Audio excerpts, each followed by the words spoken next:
A beer run exposed the New World to Europeans. A sandwich led to the Great War. Mercy birthed one of the most evil men in history. And cloudy weather saved a city and destroyed another. Hello everybody, today we'll be talking about some of the most disturbing butterfly effects in history. Before we fully jump into that, if you're new here, welcome, and if you're returning, it's good to see you again. Alright, the butterfly effect is pretty much one small occurrence or event that leads to dramatic changes in the larger picture. The effect is named after an allegory, in which it states that a small butterfly flapping its wings could cause a typhoon. The father of the butterfly effect is Edward Lorenz, who also established the chaos theory. Edward Lorenz was an American mathematician and meteorologist, and his work in meteorology is what actually led to the butterfly effect, as Lorenz would try an experiment to better predict the weather, in which he concluded was impossible. Everyone in McKinney is dead. Stating, in view of the impossibility of measuring initial conditions precisely, and thereby distinguishing between a central trajectory and a nearby non-central trajectory, all non-periodic trajectories are effectively unstable from the point of view of practical prediction. For you and me, that pretty much means weather predictions are impossible to find, because you can't find the starting point of the conditions. And on top of that, any slight change can throw off the whole prediction. A little bit complicated, which is why Edward Lorenz came up with an allegory. This allegory spawning the butterfly effect. Alright, we know what it is, let's go on to the examples. The Mayflower and no beer. The Mayflower was a ship that transported English families, known as pilgrims, from England to quote-unquote the New World, which pretty much means undiscovered to the Europeans at that point. Here's a fun fact, at the time, beer was considered safer than water, so the ship just had a butt-fuck ton of beer on it, which leads us to a disturbing historical butterfly effect. The Mayflower voyage was already a tough task, as there were supposed to be 2 ships, but complications led to only being 1 ship. And on the ship, half the pilgrims would die because of the harsh winter, and worst of all, they ran out of beer. But luckily, there's a big ass boulder and a shore nearby that they can land on to find some more beer, this boulder being Plymouth Rock. So they grounded their ship there, instead of Northern Virginia, which was the destination in the first place. A whole new world, never explored, full of mystery.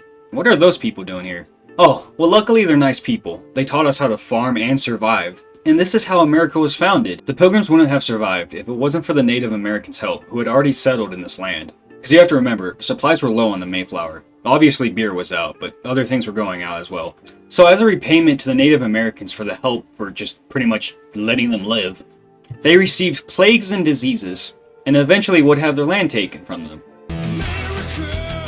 But because the Mayflower ran out of beer, me and all of my fellow Americans have this country that we have today. Do you think the Pilgrims would have found the supposed new land if they didn't run out of beer? Let me know. The sandwich that led to World War I. Gavrilo Princip had a long and unsuccessful day at work, so for lunch he decided to go to a cafe and order a sandwich. And what sandwich did he treat himself with? War!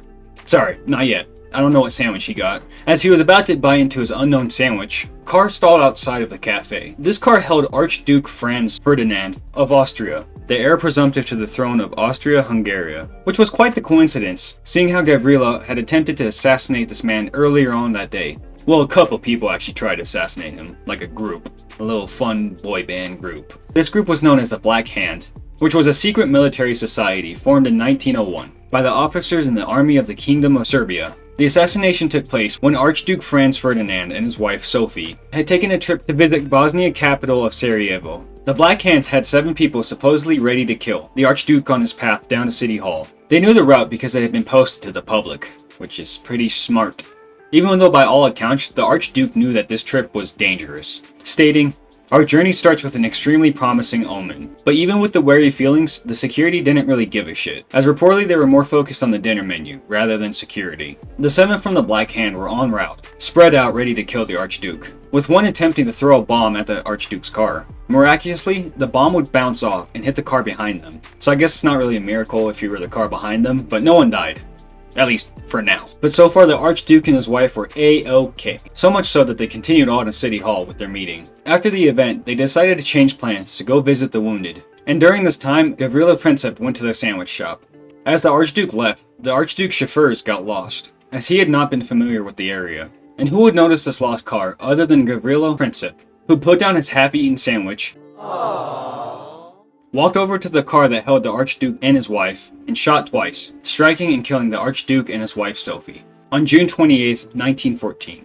which only fueled high tensions going on in Europe at this point. The assassination led to proposals and disputes between Austria-Hungary, and now the German side, and the Serbians, with Austria-Hungary declaring war on July 28, 1914. Within the next week, Germany, Russia, France, Belgium, Montenegro, and Great Britain had all been drawn into the conflict, and other countries like the United States would join in later, and thus the First World War. So Gavrila's choice to go get a sandwich led to the Great War. What sandwich would you cause a war over? For me, it'd be like spicy Italian BMT. But like it'd have to be like a big sandwich because war's bad, so it needs to compensate for that.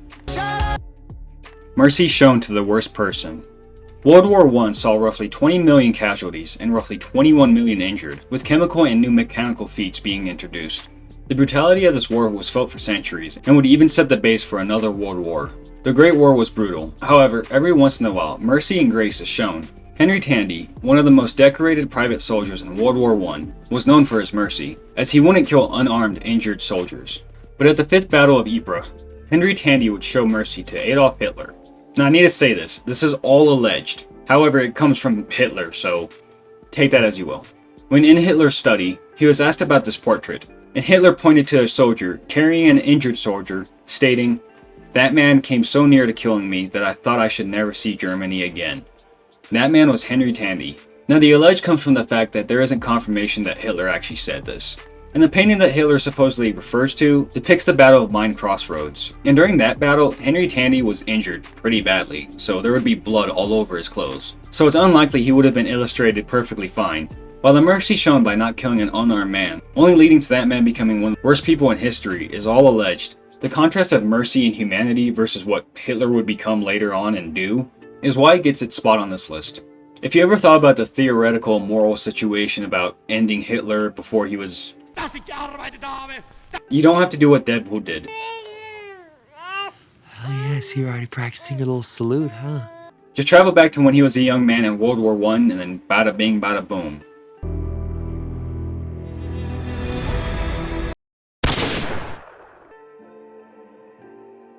The butterfly effect is directly linked with weather, as the creator of the butterfly effect came up with the idea after trying to find a way to predict the weather, in which he said that was impossible. But that links us to the next butterfly effect, the city that was spared and the city that was doomed. The atomic bomb is an example of a disturbing butterfly effect in history, because weather was the ultimate fate for the secondary bomb. The primary target for the nuclear bomb was Hiroshima. The atomic bomb dropping missions contained 6 B-29s. They were there for weather and data collection from the bomb, and then one of these B-29s would carry the nuclear bomb. The B-29 that carried the first bomb would be codenamed Enola Gay. The planes were sent out earlier for a weather reconnaissance, and decided the weather was good enough to drop the bomb, and thus the atomic bomb was dropped on Hiroshima. However, Japan wasn't showing any signs of surrender, so America decided to drop another one. This time the primary target was Kokura. This obviously wouldn't happen, but that's because of the weather. Clear skies were required to drop the bomb, because this isn't something to drop and then accidentally sail away from the target, which happened a little in the first bombing. Only a couple hundred feet, so the catastrophic damage is going to be done no matter what, but that was on a clear day. Kokura had a severe storm that would take up to a couple days to clear out, which forced the US to not only change targets, but also move the day up. This didn't stop America from flying over Kokura 3 different times, with the B-29 carrying the bomb this time codenamed Boxcar, a different B-29 plane. The 3 weather planes determined that the conditions were too bad, so they moved on to their secondary target of Nagasaki, thus spawning an aura of luck around Kokura. Today the castle in Kokura still stands. So that was a couple of disturbing butterfly effects in history. I'm curious to know what you guys think the differences of today's world would be if any of these events were altered or changed in any way. But then again, the butterfly effect literally tells us that it's impossible to know, which is why I wanted to talk about it. Thank you all for watching. If you enjoyed it, a like always helps. And if you're still here, why not subscribe? Alright, bye. You're still here. It's over.